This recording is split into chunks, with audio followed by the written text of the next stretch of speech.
bonjour à toutes, bien bonjour à tous, c'est Alex, j'espère que vous allez bien et je vous souhaite la bienvenue dans cette quotidienne numéro 77 du mardi 8 septembre 2015. Une quotidienne placée sous le signe de la fatigue, j'ai dormi très tard et du coup j'ai mal aux yeux, donc si vous me voyez me gratter les yeux ou me les essuyer ou quoi, ou que sais-je, ne vous inquiétez pas. Donc si vous êtes sensible à... Je le précise parce que je sais qu'il y en a qui sont hyper sensibles à ça, donc du coup voilà, je préfère prendre les devants et je vous le dis en début de quotidienne. D'ailleurs ça va commencer maintenant, voilà, c'est très pénible. Je vous assure, putain, je donnerai corps et âme pour avoir des yeux qui fonctionnent correctement, je vous assure. Quotidienne, donc avec quelques infos jeux vidéo high-tech comme d'habitude. Ensuite, je prendrai vos commentaires sur la quotidienne précédente. Et ensuite, petit racontage de life comme d'habitude, comme une quotidienne normale. Côté jeux vidéo aujourd'hui, le nouveau Pokémon qui pourrait être annoncé très prochainement. Alors, on parle de prochaines heures. La deadline, c'était 16 heures. Donc là, moi, il est 15h41. Donc forcément, je sais pas, vous me regarderez dans le futur. Donc forcément, ce sera plus facile pour vous de vous dire « Ah, peut-être qu'il avait raison ». Mais non, il y a pas mal de rumeurs qui concordent en fait à dire il y aura un trailer qui sera annoncé, un trailer d'officialisation qui sortirait très très bientôt. Là, il est sur les starting blocks, il est en cours de traitement sur YouTube. Et donc, on parle d'un Pokémon nouveau, on parle peut-être de la zone au sud du Pokémon qui se passait en France. Alors moi je suis plus spécialiste de Pokémon, je connais pas tous les noms, c'est pour ça que j'ai pas noté de détails, donc je dirais pas de bêtises, mais voilà, on annonce un truc avec 50 méga évolutions, je crois 28 nouveaux Pokémon, si je dis pas de bêtises, si j'ai bien lu. La source provient d'un post sur, je crois que c'est 4chan ou Reddit. Une board dans ce genre-là, un gars qui est, alors qui confirme pas, mais il tend à laisser comprendre qu'il travaille chez Pokémon, quoi, à la Pokémon Company. Donc, wait and see si vous êtes fan de Pokémon. Moi, Pokémon, j'avais adoré, mais j'ai fait que le jaune. Voilà, je n'en ai pas fait d'autres. Le jaune, je l'ai torché. Hein. J'ai fait tout ce que je pouvais dessus. J'ai fait 5 fois la Ligue Pokémon. Mais j'ai complètement décroché ensuite. Et puis alors on revient un petit peu sur ce débat-là, et non pas ce déballage, très belle blague, sur le débat du démat, du 100% démat, puisque pour l'ancien patron de la division Xbox, en fait, les prochaines consoles de salon n'auront tout simplement plus de lecteur de disques, tout se fera en dématérialisé. Alors c'est bien sûr à prendre encore une fois avec des pincettes, j'espère, alors j'ai l'impression que j'ai encore plus internet, parce que là j'ai perdu 10 minutes à rebooter la box, puisque la Livebox elle met juste 150 000 ans à démarrer, et j'ai l'impression que ça ne refonctionne plus. Alors j'espère que ça va fonctionner quand même. Oui, si ça fonctionne. Non, c'est la tablette qui déconne encore. Je sais pas pourquoi, des fois ça se met à laguer, je sais pas pourquoi. Bon alors, c'est un mystère de l'informatique. Chose, des fois ça marche, tu touches rien et ça marche plus. Pourquoi, on sait pas. Bon, alors, est-ce qu'il faut que je ferme la pub, la pop-up qui me dit rejoignez-nous sur Facebook, voilà. Donc oui, c'est en fait j'étais juste allé chercher le nom du type, c'est Robbie Beck, hein, l'ancien patron donc, de la division Xbox, qui disait tout simplement « Ah non, il y aura plus de... ce sera que du démat, c'est les prochaines consoles ». On nous dit chez GFK hein, sur les 5 premiers mois de 2015, à savoir que le téléchargement de jeux dématérialisés, alors jeuxvideo.com commence à me sortir du cul, et c'est pas les seuls, hein, je prends JVC, je vais répéter un truc et je vais faire mon petit râlage du jour. On n'utilise pas le mot digital en français, on utilise le mot numérique. Pourquoi ? Digital, c'est avec vos doigts. Alors le téléchargement de jeux digitaux, c'est le téléchargement de jeux avec vos doigts. Non, ça ne veut rien dire. Digital et digitaux, c'est les doigts. Point à la ligne. On a traduit ça en digital pour le numérique. Non, hein, c'est numérique. Point, c'est tout. Vous êtes chiant à faire ça, il m'énerve. C'est chiant, c'est pas... on va dire t'es chiant, mais ouais, mais si on commence à faire des trucs comme ça avec le français, au final, ça sera de la merde. À ce moment-là, on parle en anglais, il n'y a plus de problème, quoi. Et donc ça m'énerve. Le téléchargement de jeux donc des jeux dématérialisés, non pas digitaux. PC, console mobile, vente de cartes prépayées, c'était 46,4% des jeux achetés sur les 5 premiers mois de 2015, d'après JFK, donc c'est presque la moitié des jeux. Et pour les consoles uniquement, le chiffre a augmenté de 17% sur la même période par rapport aux 5 premiers mois de 2014. Donc ça continue à augmenter, hein, c'est clair et net. Maintenant, de là à dire qu'on aura des consoles 100% des matchs, il y avait déjà eu cette rumeur sur la NX, hein, je vous en avais déjà parlé. Donc on verra, mais moi j'ai du mal à y croire, à moins que ça sorte dans... Même si ça sort dans 5-6 ans, ces consoles-là, la durée de vie d'une console à l'heure actuelle, on essaie de la pousser un petit peu, mais voilà, on est sur du entre 6 et 8 ans, on va dire, sur une génération. Mais donc elles sont sorties il y a quoi? Ça fait 2 ans maintenant. Donc on va tabler sur une prochaine gen en 2020. Voilà, je mets à part la NX, Nintendo, ils ont leur cycle à eux maintenant. Mais moi je pars sur une prochaine gen d'ici 2020. Alors après, à voir si d'ici 2020 on aura tous des meilleures connexions. Mais je vais te dire, les gens qui ont des connexions à chier, je pense là, moi avec mes 500 kilos descendants, c'est pas à chier, je sais qu'il y en a qui ont moins. Mais en moyenne c'est ça en France, hein, c'est 4 mégas, 5 mégabits descendants. Donc ça fait à peu près voilà, entre 400 et 600 kT secondes. Il faut des dizaines et des dizaines d'heures pour télécharger un jeu de 50 Go. Donc du coup, moi je tends à croire, je tends à penser que c'est pas pour tout de suite. Je veux dire, il y a encore beaucoup de pays qui n'ont pas des accès. Nous, on est quand même bien lotis en France, même si on râle beaucoup, on a envie d'avoir la fibre. Mais il y a des pays, on n'est pas, c'est encore pire que nous. Donc du coup, je sais pas s'ils vont passer le pas maintenant. Il y a ça, et puis il y a aussi le fait que les gens, ils ont peut-être compris que le démat, on leur vendait plein pot, et la version boîte coûtait souvent moins cher, donc ça, et le fait de vouloir faire des collections. Je sais pas encore si les constructeurs sont prêts à sauter ce pas-là, j'espère que non, personnellement, hein, je vous le dis, mais c'est vrai que je pense dans 50 ans, on n'aura plus de jeux en boîte, hein. On va y arriver, on va arriver à ça, et on va arriver surtout, je pense, au cloud gaming, c'est-à-dire... Ça, c'est un truc, je pense, intéressant. C'est-à-dire le fait de ne pas lancer les jeux chez vous, mais de les lancer à distance et de streamer juste le contenu vidéo et jeux par le biais audio et vidéo, plutôt. Audio et jeux, ça ne veut rien dire. Par le biais d'Internet, un petit peu comme le proposait Gelkai et OnLive. Et c'est un petit peu c'est exactement le principe du PlayStation Now. Où, vous savez, ce système, ce service, en fait, vous payez un abonnement et vous louez les jeux. Ils sont lancés de manière distante sur des serveurs... donc distant de chez vous, et on vous envoie l'image, le son, et vous, quand vous faites des actions sur votre manette, ça les transfère directement au serveur qui interprète ça. Donc je pense que à terme c'est quelque chose qui va se développer, et je pense que Steam un jour sortira une option, c'est-à-dire vous avez le jeu dans votre bibliothèque, ok, soit vous l'installez chez vous, soit vous le lancez depuis le cloud Steam. Si vous avez un ordi pourri ou si vous voulez jouer en mobilité, aucun problème, vous pouvez le lancer depuis le cloud Steam. Je pense que c'est quelque chose qui va finir par se développer, mais il faut de la puissance, et surtout il faut encore énormément plus de bandes passantes au niveau mondial. Là c'est même pas question d'avoir de la bande passante chez nous, mais si vous imaginez, je veux dire, Steam, allez, on va dire 4 millions de joueurs en simultané qui streament une partie, ça fait 4 millions de fois 5 mégabits seconde, ça fait 20 millions de mégabits seconde, ça fait des terras et des terras de bandes passantes, et c'est juste, pour l'instant, c'est hors de prix, et même techniquement, c'est compliqué à réaliser. On n'a pas des bandes passantes entre les continents qui sont assez larges pour ça. Donc on verra ce que nous réserve le futur. On va passer au high-tech avec les prix et les dates de sortie, alors fenêtre de sortie plutôt, de la Gear S2, la nouvelle montre de chez Samsung. Je vais boire mon thé, c'est l'habitude, hein. Vous me direz si ça vous gave vraiment, je ferai autrement, mais c'est l'heure du thé, hein. C'est comme... En plus, il fait froid en ce moment, là, je suis glacé. Du coup, j'aime bien avoir mon petit thé chaud là pendant la quotidienne, c'est cool.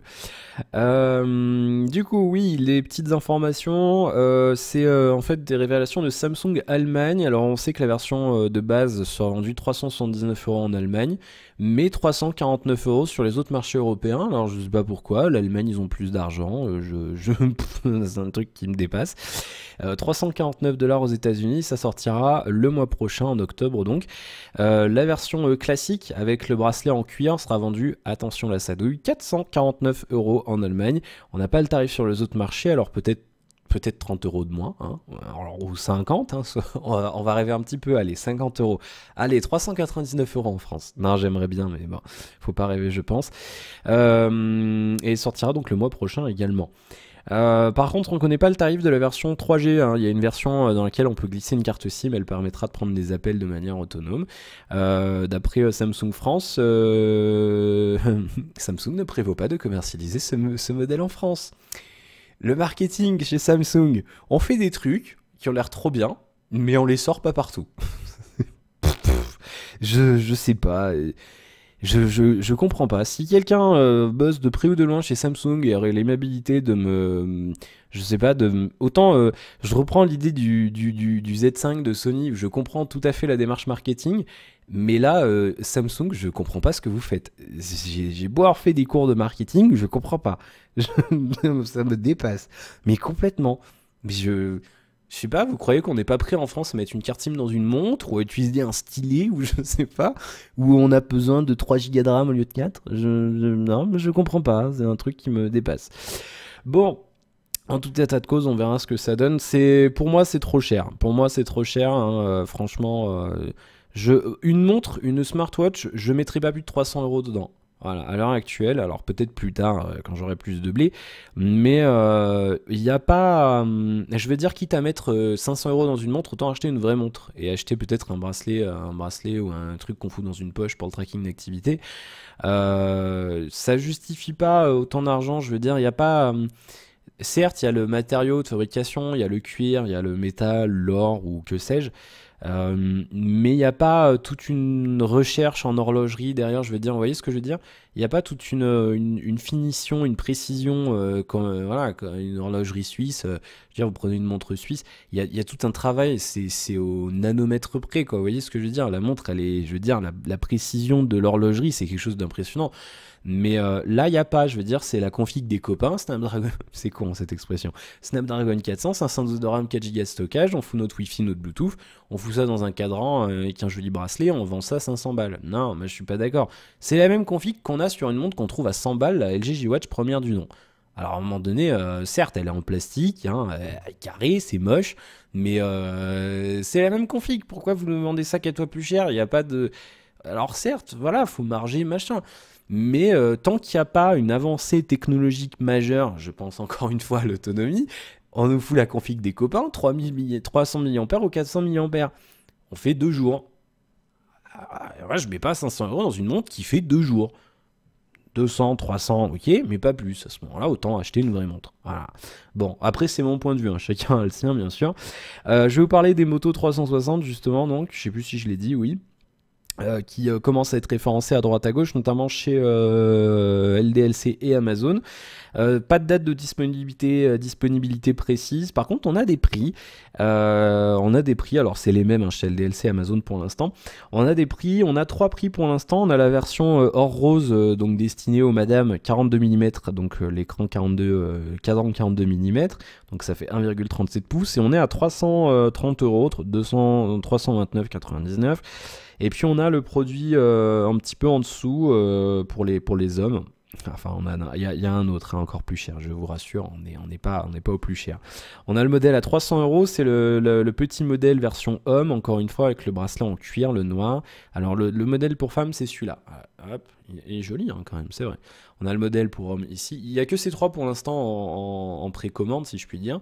On a celui-là à 300 euros et on a le grand modèle, donc 46 mm avec un écran 1,56 pouces, donc 0,19 pouces de plus.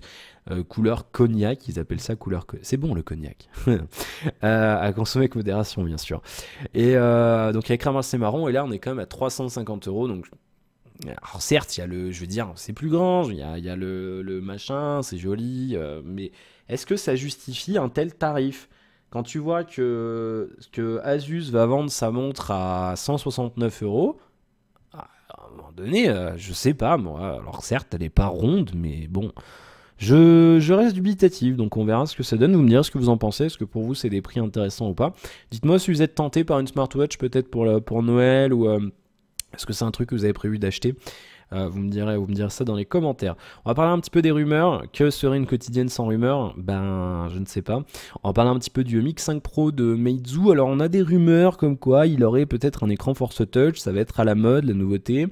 Ça vient de Mobile Dad, hein, c'est un site chinois. On nous parle d'une configuration musclée, hein, Helio X20, hein, le nouveau Proco Decacore de Mediatek, le MT6797, Full HD pour l'écran, 21,2 mégapixels, et le téléphone aurait été aperçu vaguement sur AnTuTu, et il ferait quand même un bon gros 73 000 points. Voilà. Rien que ça. Le plus gros score jusqu'à maintenant, c'était 60 000 et quelques. Hein, c'était les Galaxy S6 avec les Exynos 74, je sais plus combien. Donc ça va bombarder là, ça va monter en perf à mon avis là. Faut pas que ça chauffe, mais si le Mediatek X20 là, le Helio X20, il fait vraiment des bonnes perfs et la partie graphique elle est pas à la ramasse. Mediatek peut éventuellement, moi c'est mon point de vue, mais Mediatek, jusqu'à il y a quelques années, moi je regardais les vidéos d'Electronic Arts et pour moi Mediatek ça paraissait une marque de proco de merde. Ils faisaient pas des bons procos, voilà, c'était pas non plus fabuleux. Mais là ils commencent à arriver sur le segment des procos bien haut de gamme, ils ont des bons petits trucs en stock. Je pense que Mediatek peut arriver à s'imposer sur le marché même en Europe d'ici quelques mois, voire quelques années au plus tard. Mais je pense qu'il y a moyen, surtout si Qualcomm continue à se vautrer comme il a un peu fait avec le 810, qui a eu ses gros problèmes de chauffe. Mais il y a moyen, et c'est une bonne chose pour le consommateur, c'est bien qu'il y ait de la concurrence. Si on arrive à avoir 3 acteurs majeurs sur le mobile, en termes de CPU, on a Qualcomm, Intel et Mediatek, bah, il y a moyen que ce soit intéressant. AMD, je crois qu'ils avaient laissé tomber, Nvidia, je crois aussi, donc ça peut être cool. Mais voilà, donc petite info. Alors c'est le 7420 le processeur de chez, ça vient de me revenir, chez Samsung, et en plus c'est écrit juste en dessous là. Mais donc à voir, hein, parce que il y a d'autres sites, qui nous disent que Meizu pourrait éventuellement abandonner cette gamme, donc à voir. On attend de voir un petit peu ce que ça donne. Mais c'est vrai que le MX4 Pro, je l'ai jamais testé, mais ça a l'air d'être un bon dos, donc pourquoi pas. Nexus, encore une fois, ça s'approche, ça va être c'est l'événement un peu, hein, chaque année, hein, le Nexus. Date de précommande en fuite. Excusez-moi, voilà, c'est le T. Donc ça vient je regarde. Non, c'est ça, c'est toujours Android Pip. Android, le lapsus révélateur. Android Pit et non pas Android Pip. C'est comme ma mère qui disait les putes au lieu des pubs hier. Bon, c'était génial. Donc oui, Android Pit qui donc nous donne une fenêtre une date supposée d'ouverture des précommandes. Je vous rappelle qu'ils sont censés être annoncés le 29 septembre, et 2 semaines après on pourra avoir l'ouverture des précommandes, donc à partir du 13 octobre prochain. Donc c'est dans grosso modo un bon mois, un petit peu plus d'un mois. Donc là on aurait l'officialisation dans 3 semaines, et dans 5 semaines on aurait les précommandes, donc ça tombe un mardi. Voilà. Donc on verra ce que ça donne. Mais ça correspond, hein, bien sûr. Les précos du Nexus 6 l'an dernier avaient débuté 2 semaines après l'annonce du portable. Nexus 5, c'était directement après l'annonce. Donc on verra ce que ça donne. Et Android Pit a encore publié une photo, hein, du terminal. En ce moment, c'est une par jour. Voilà. Et là, on a la tranche droite du téléphone avec le bouton power. Je ne sais pas si vous le verrez d'ici. On a le bouton power là, et les boutons volume plus, volume moins qui sont là. Je ne sais pas si vous les verrez, vous irez chercher l'info, l'image, si elle vous intéresse. Donc à voir. Je pense pas l'acheter, hein. Autant le Nexus 6 peut-être, mais le 5, non, rien que la batterie, c'est un tue-l'amour pour moi. Les batteries, c'est non. C'est pas possible. Donc on verra. Non, je crois que j'ai vu Source Talk Around en fermant l'article. Alors je veux pas m'avancer sur la source des dates de préco, mais voilà, de toute façon, l'idée est la même. On termine presque avec HTC. Qui devrait annoncer donc 2 nouveaux terminaux le 29 septembre. Alors je vous en avais parlé la semaine dernière, c'était supposé être annoncé pendant l'IFA, Kenny. Ils ont annoncé le Desire 728, je crois. Ouais, c'est ça, Desire 728. Et donc les 2 téléphones haut de gamme seraient annoncés le 29 septembre aussi. Voilà, 29 septembre. Ça se passerait au Japon. Il y a une image qui est sortie chez FLX, voilà, avec avec le mont Fuji. Donc ça se tiendrait pas loin du mont Fuji apparemment la conférence. Et on nous parle de 2 téléphones. Toujours la rumeur du HTC Aero, hein, le successeur du M9, dans lequel il y aurait encore une fois le fameux Helio X20 de Mediatek et ses 10 cœurs, et surtout 4 Go de RAM, une dalle Quad HD de 5 pouces. Donc en attendant de voir, l'autre nom de ce terminal c'est le HTC One A9. Voilà, si vous voyez A9, One A9, c'est l'autre nom du Aero. C'est l'autre nom qui traîne en ce moment. Et la petite rumeur pour terminer, Amazon pourrait lancer une tablette 6 pouces à 50$. Voilà, avec des pubs, hein, forcément, hein, les fameuses offres spéciales d'Amazon. Mais voilà, Amazon, ils ont leur stratégie. Alors certes, ça marche pas tant que ça, en termes de vente, les produits Amazon, en termes de tablettes et téléphones. Le Fire Phone n'est jamais sorti chez nous d'ailleurs, parce qu'il a fait une espèce de flop aux États-Unis. Mais le hardware est bon, le fork est pas mauvais. Alors du coup, vous avez pas eu ma critique malheureusement, mais j'en avais dit du bien dans la vidéo que j'avais tourné et qui était chié du coup à cause du son. Mais ouais, donc à voir si ça sort à 50. Alors ça serait une tablette 6 pouces. 6 pouces c'est ça. 6 pouces c'est ça, si vous voulez vous jeter un œil, vous prenez voilà, votre main, c'est ça 6 pouces. C'est pas très grand, hein, mais bon après 50$ pour lire des bouquins, regarder des vidéos, alors, ça peut être intéressant. On verra ce que ça donne. Il y a encore une tablette 8 pouces et 10 pouces dans les tuyaux, on verra si ça sort. Je suis pas certain, j'ai l'impression que ça se vend pas tant que ça ces tablettes Fire. Pourtant c'est pas de la merde, hein, loin de là, hein. C'est de la bonne cam, hein, franchement. Le hardware est bon, l'OS est pas dégueu, bon c'est dommage. Bien, on va passer à vos commentaires, on est à 20 minutes, 21 minutes, bah. Le mec qui raconte sa vie. Allez, commentaires. Hassan, bonsoir Hassan qui nous dit très belle vidéo, j'adore. Eh ben, merci Hassan et bienvenue. Ton premier commentaire sur les quotidiennes. Je retiens tout, je vous tout. Je vous surveille, je suis la machine de Person of Interest. C'était l'anniversaire de je sais plus son nom. Michael, je sais plus quoi, son nom de famille, l'acteur qui joue Finch.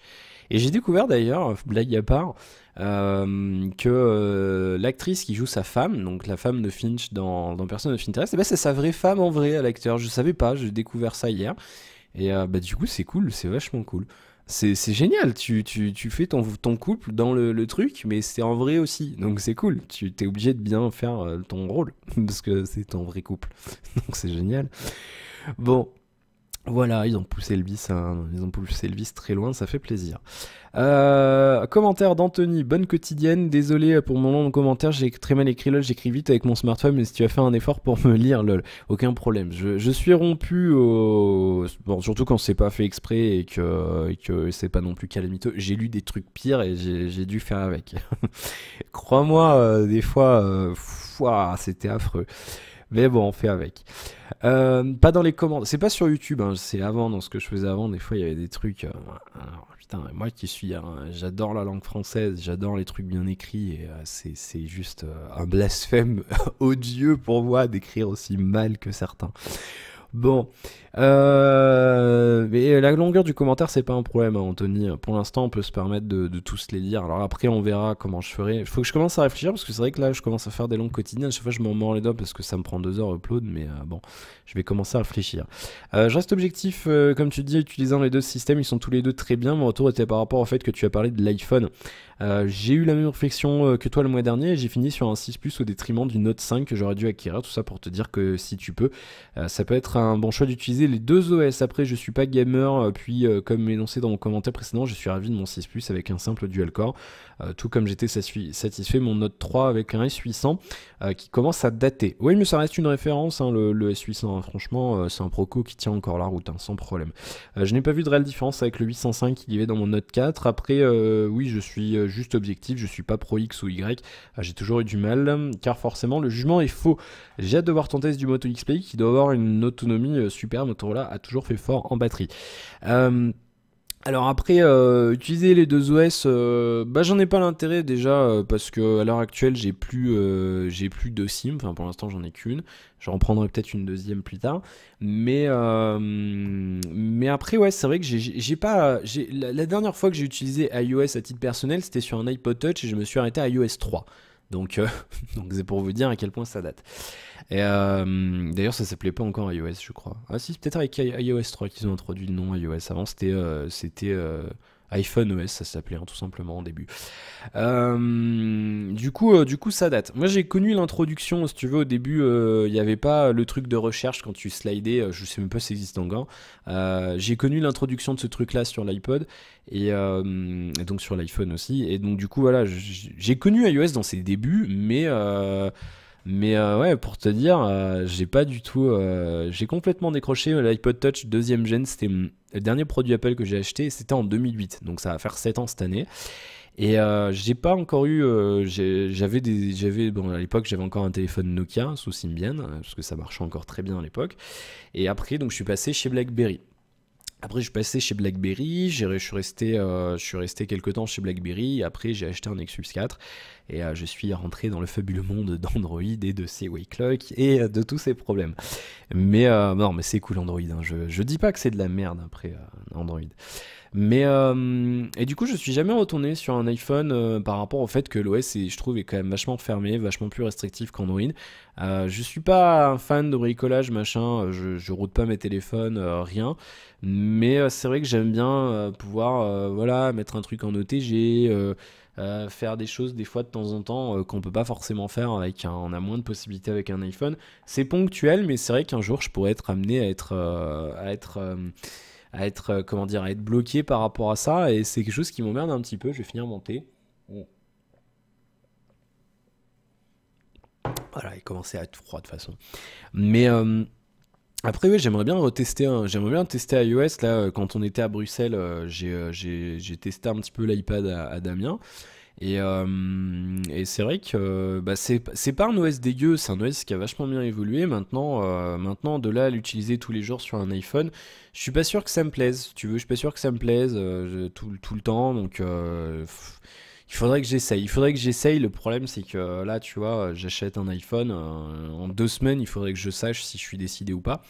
Donc c'est un petit peu compliqué, mais c'est pas impossible, hein, je le répète. Mais si demain l'iPhone me plaît et que le BlackBerry Venice avec le clavier ne sort pas chez nous, qu'il n'y a rien d'autre qui m'intéresse, le mois prochain j'achète un iPhone, quoi. Donc voilà, je verrai ce que je fais, mais c'est pas impossible. Après, c'est pour ça aussi que je vous parle pas souvent d'Apple et que je fais pas forcément de comparaison, parce que j'ai pas d'expérience récente avec cet OS là, et comme vous le savez, j'aime bien dire ce que je pense. C'est-à-dire, je vais pas m'amuser à dire c'est naze machin, parce que je connais pas, je sais pas, je sais pas si c'est bien, je sais pas si on peut faire telle ou telle chose. Du coup, des fois, je vais demander à Damien, je vais demander à des gens que je connais qui ont un iPhone ou un iPad, mais ça se limite à ça, quoi. Et c'est pour ça que je vous parle pas forcément de l'univers Apple. C'est quelque chose que j'aimerais bien faire, mais bon, c'est Apple, ils prêtent pas facilement. Du coup, c'est un petit peu compliqué. Mais ouais, à terme, j'aimerais bien quand même pouvoir vous parler d'iOS et de l'univers Apple. Mais après, j'ai pas l'impression. Si tu veux, j'ai envie de sauter le pas. D'un côté, je me dis merde, Android, ça me gave, toujours des problèmes, machin. T'as un terminal sur deux qui me plaît, un coup ça va, un coup ça va pas. Là, le Huawei il m'a plu, je vais acheter un autre, ça se trouve ça va me saouler, je vais être dégoûté d'Android. Et du coup, tu vois, j'ai encore. Ce que je disais avant, ce que je disais, j'ai déjà dit dans les quotidiennes, je vais quand même laisser une chance à Android M, et on verra, tu vois, si le prochain terminal Android que j'achète, enfin, je l'aime pas, c'est clair net que je passerai soit sous Windows Phone, soit sous iOS après. Mais on verra ce que ça donne, et on verra si je le fais ou pas. Mais oui, c'est pas impossible. Après voilà, hein, en termes de perf, tu vois, tu me disais que le S800, il était pas forcément moins bien que le S805. Moi, c'est pareil, je commence à arriver à un stade, tu vois, j'adore, autant sur mon PC, enfin, même sur les téléphones ou quoi, j'adore avoir le dernier truc.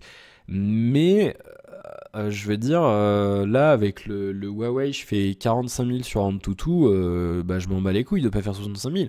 L'expérience utilisateur, elle est bonne. Donc, c'est pareil, le Moto X-Play, là, on fait 35 000 sur AnTuTu, l'expérience utilisateur, elle est géniale. Ça lag pas, c'est fluide, voilà. Après, on arrive à un stade où il n'y a pas forcément... tu prends des procos milieu, voire le haut du milieu de gamme, je pense au 615 de Qualcomm. Ça te procure une excellente expérience utilisateur pour un usage quotidien, quoi. Donc, est-ce que ça sert à quelque chose d'aller plus haut? bah, tu te demandes des fois, tu te dis merde, est-ce que ça sert pas juste à faire joli sur les benchmarks? Tu vois, c'est un ensemble de trucs. Pour terminer donc sur la batterie du moto, alors là, je la trouve pas, on est à 3630, mais j'ai pas l'impression que ça soit fabuleux. Alors là, le problème c'est que je suis sur une charge, je l'éteins la nuit parce que le mode sommeil le matin me gonfle. Il se rallume tout seul, il enlève le. Je suis en silencieux. Le mode soleil, le mode sommeil s'active. Et le matin, il se désactive. Je suis plus en silencieux, il passe en mode normal. Et c'est chiant, je veux que tu reviennes au mode par défaut, mais non, enfin, mode d'avant, mais non. Donc, du coup, là, tu vois, je l'éteins la nuit. Je suis sur une charge qui dure depuis. Bah, il a fait 3 nuits, quoi. Je sais pas si. Non, on le verra pas d'ici. J'ai 2h40 de screen on et il reste 54% de batterie. Sachant que j'ai fait du Antutu, j'ai téléchargé des trucs, j'ai fait un petit peu de jeu aussi. Et là, Sam m'annonce, il prévoit 5h26 de screen on sur ma charge actuelle. Donc c'est dans la moyenne. Maintenant, on aurait pu espérer un petit peu mieux. L'Aquaris M5 faisait mieux. Il faisait un petit peu mieux, la batterie était moins grosse. Alors là, je sais pas pourquoi, je sais pas, l'écran consomme peut-être plus. Je sais pas, en fait, c'est un petit peu bizarre. Mais ça tient largement la route, hein. On est au-delà d'un Galaxy S6, on est au-delà d'un paquet de d'un paquet de terminaux. Et du coup, voilà, c'est vrai que si tu cherches un téléphone avec une bonne autonomie, je pense qu'il aura une bonne note sur l'autonomie, je le dis tout de suite. Mais voilà. Mais c'est vrai que moi, j'aime bien. Alors, certes, il y a les benchmarks, les sites, les rédacs qui font des tests sur des applis de benchmark qui font des tests de batterie, genre 3D Mark et compagnie. Mais alors certes, c'est censé simuler un usage standard d'un téléphone, mais j'ai l'impression que ça ne le fait pas parce que je n'arrive pas, à titre personnel, à atteindre avec un usage traditionnel les valeurs qu'il y a dans les benchmarks. Donc du coup, je donne pas les scores batterie de benchmark parce que ça rime à rien, parce que c'est pas un usage quotidien, c'est pas un usage des jours tu vas peut-être avoir besoin de faire un coup de GPS ou pas. Il faut faire une moyenne dans ta journée et du coup après je vous donne une estimation moyenne de ce que j'ai fait dans mon usage. Et même si c'est une estimation et c'est pas un chiffre précis, ça reste quand même peut-être plus intéressant qu'un chiffre de benchmark qu'on n'arrivera jamais à atteindre. Les gens qui arrivaient à faire 7 heures de screen-on sur benchmark avec un G3, bah moi aussi, hein, j'ai fait 6h30 quand j'ai fait mon test de benchmark avec le G3. Par contre, en usage, tu fais 3 heures. Donc, faut arrêter quoi. Faut arrêter avec ces benchmarks au bout d'un moment quoi. Donc bon. Voilà, bah merci pour ton commentaire Anthony. Black Demon, super, je termine l'unboxing du X-Play et boum, la quotidienne arrive. Oui, c'est dans l'ordre. C'est dans l'ordre, après, je vais essayer de les sortir plus tôt maintenant. Souvent j'attends le début de soirée vers 19h pour mettre mes vidéos, mais je pense que on va arriver à un moment donné, je pense, où je les mettrai en ligne dès que je peux les mettre en ligne, hein. Comme ça sera plus simple et vous les aurez peut-être plus tôt. David, Alex, reste comme tu es, bye. Merci David, je ne vais pas changer, ne t'inquiète pas. Et Anthony qui complète sur Android, dans double SIM, tu choisiras la sonnerie de chacune des cartes SIM, idem pour la connexion de données. Voilà, bah merci pour le complément. Je t'avoue que j'avais pas testé, donc c'est cool d'avoir complété. Voilà pour vos commentaires sur la quotidienne d'hier. Alors j'ai reçu un mail, j'ai reçu un mail je vais en profiter pour répondre là. Je sais pas si tu regardes les quotidiennes, je vais quand même répondre par mail aussi. Alors, message suivi. Oui, n'hésitez pas à m'envoyer des mails, hein, il y en a 2-3 qui m'en envoient. Si vous voulez me faire un truc plus comme Guillaume sur le retour des dual SIM. Alors, j'ai l'impression que ça rame encore Internet. Est-ce que c'est coupé? Non, c'est Gmail qui lag. Je vais essayer d'aller le chercher sur l'ordinateur. Message suivi, il est là.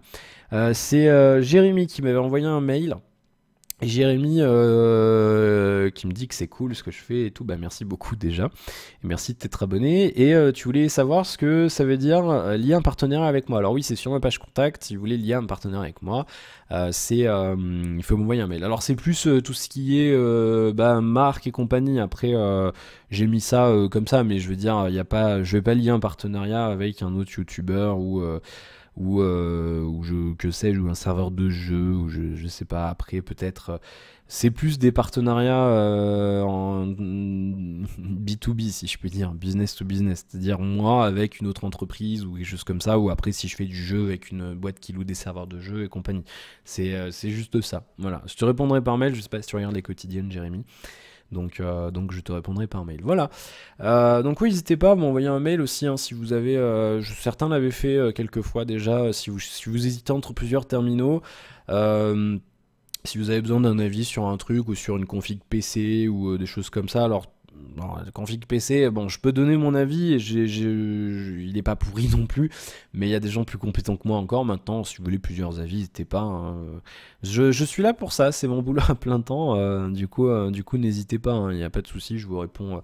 En général, je réponds sous 24 heures, 48, au pire des cas, ou au pire, si vous envoyez pendant le week-end, je vous répondrai le lundi. Mais ouais, non, n'hésitez pas, hein, vous allez sur le site, vous m'envoyez directement à Alex avec 2x, non, admin, je mélange toujours, admin @alex avec 2x.fr. Voilà, on est à 30, il se cache le chronomètre derrière le micro, on est à 35 minutes. Et j'ai presque plus rien à vous dire, donc c'est cool. Le OnePlus 2, il est toujours pas parti, alors j'espère qu'il va partir cette semaine, on est toujours en processing, si je ne m'abuse. Et c'est ça, voilà, processing. Ah, c'est le thé qui remonte. Toujours en processing, donc je sais pas quand ça partira. Maintenant, dans tous les cas, ça sera livré via DHL. Du coup, en fait, quand vous choisissez Express ou Standard, si vous prévoyez d'acheter un OnePlus One ou 2, la différence c'est le délai de traitement du téléphone. Apparemment, que vous preniez Standard ou Express, le transporteur est le même, donc à partir du moment où il est expédié, la durée est le même et sera la même. Que vous ayez choisi ou Standard ou Express, donc de DHL, je crois que ça part du Royaume-Uni, il faut compter 2 jours, voire 3. Pour que ça arrive chez vous une fois que c'est expédié. Là, moi, ça fera une semaine demain qu'on l'a commandé. Donc j'espère qu'il va quand même partir demain ou après-demain. On verra, il arrivera quand il arrivera. De toute façon, j'ai le Moto X-Play à faire. Après, il y aura le X-Style. Donc il y a le temps. Et je sais que vous l'attendez. Moi aussi, je l'attends quand même le OnePlus 2. Donc on verra ce que ça donne. Je crois que j'ai fait le tour. Pas grand chose à vous signaler là, on est tranquillement là sur notre mois de septembre. Moi je suis encore attentivement Echo, vous savez le jeu là dont je vous parle régulièrement. Il reste 37 heures là pour biker si vous l'avez pas encore fait, et on est à 179 555 $, sachant qu'on a un objectif supplémentaire à 200 000 $, qui s'il est atteint nous octroiera, je sais pas si ça se dit. En gros, on aura le système justice et criminel géré par les joueurs, c'est-à-dire qu'en fait, on pourra traquer les gens. C'est-à-dire à l'heure actuelle, on peut mettre des lois sur le serveur et tout. Donc, on va dire, par exemple, chaque joueur n'a pas le droit de couper plus de 10 arbres par jour, et on peut physiquement pas couper un 11e. C'est-à-dire, si vous tapez sur un arbre, que vous avez déjà coupé vos 10 arbres, le 11e ne tombera jamais. C'est-à-dire que le serveur l'empêchera. Si on arrive à 200 000 $, ils vont implémenter un système qui laissera. En gros, vous pourrez couper votre 11e arbre, mais vous serez marqué « Aïe, criminel, j'ai enfreint une loi ». Et du coup, après, il y aura des gens avec des compétences d'enquêteurs qui pourront vous traquer. Il y aura un système de justice, on pourra faire des prisons et tout. Et du coup, ça serait super génial d'atteindre ce truc-là parce que ça va rajouter une dose de gestion sur le jeu. Et c'est un truc que j'attends énormément. C'est un jeu que je vous ferai en vidéo, hein, c'est sûr, certain, à 4 milliards de %. Alors j'ose espérer que on arrivera à se retrouver en francophone sur TeamSpeak, et qu'on arrivera, que j'aurai du monde. Moi je vais monter un serveur, je vous le dis tout de suite, par rapport à communauté.fr, il y aura un serveur.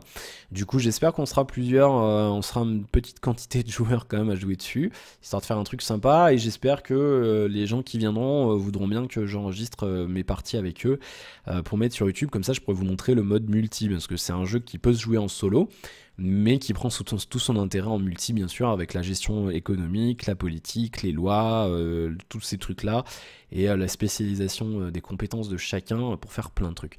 Allez voir le Kickstarter, allez voir le site etcommunauté.fr, il y a plein de détails.